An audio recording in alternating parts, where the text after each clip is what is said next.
Alors, je suis Colbert Diada, je suis un jeune entrepreneur et je travaille depuis 2015 où j'ai essayé de fonder mon entreprise, ma start-up.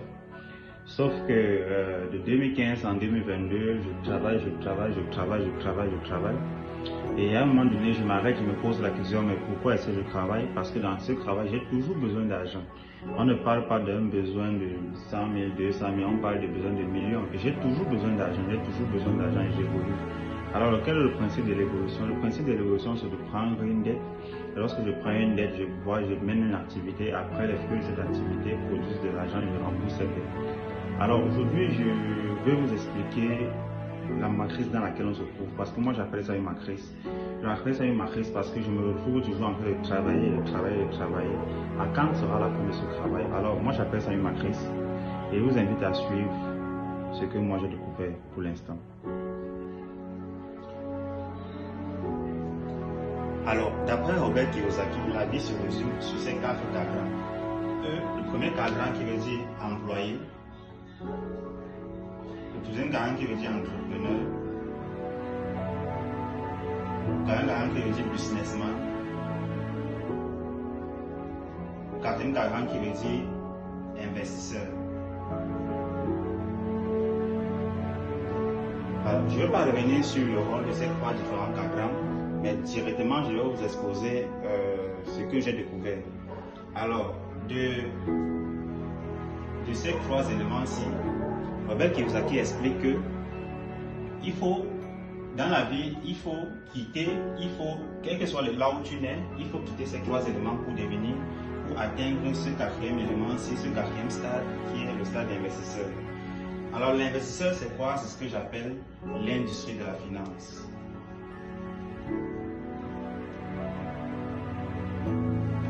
C'est quoi l'industrie de la finance? L'industrie de la finance, c'est ça qui génère de l'argent et met l'argent là à la disposition des entrepreneurs.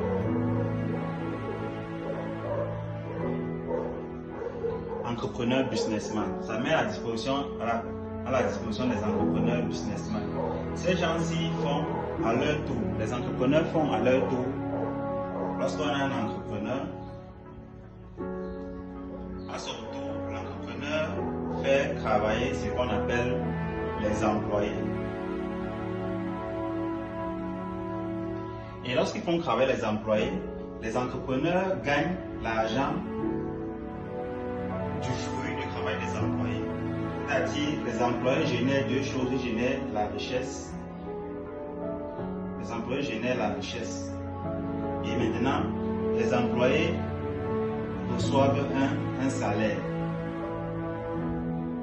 Sauf que la richesse de l'employé est retournée chez l'entrepreneur.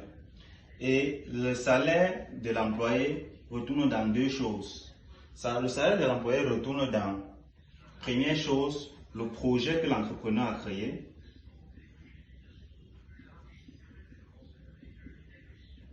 Ça retourne dans le projet que l'entrepreneur a créé. Et la deuxième chose, ça retourne dans les taxes. Ça signifie quoi? Ça signifie que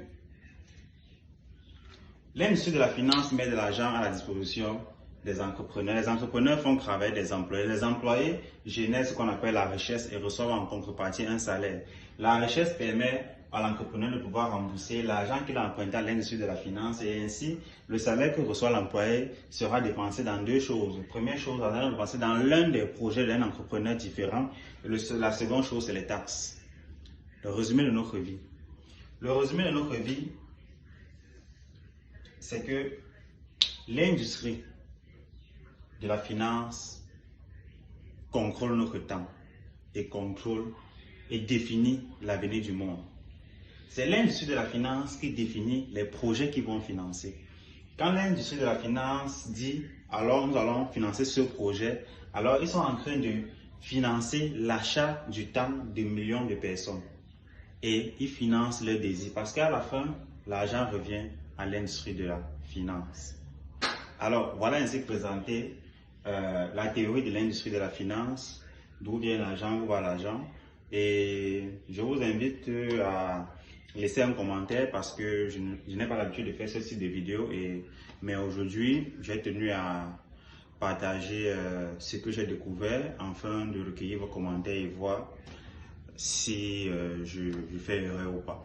Ok, merci et à la prochaine.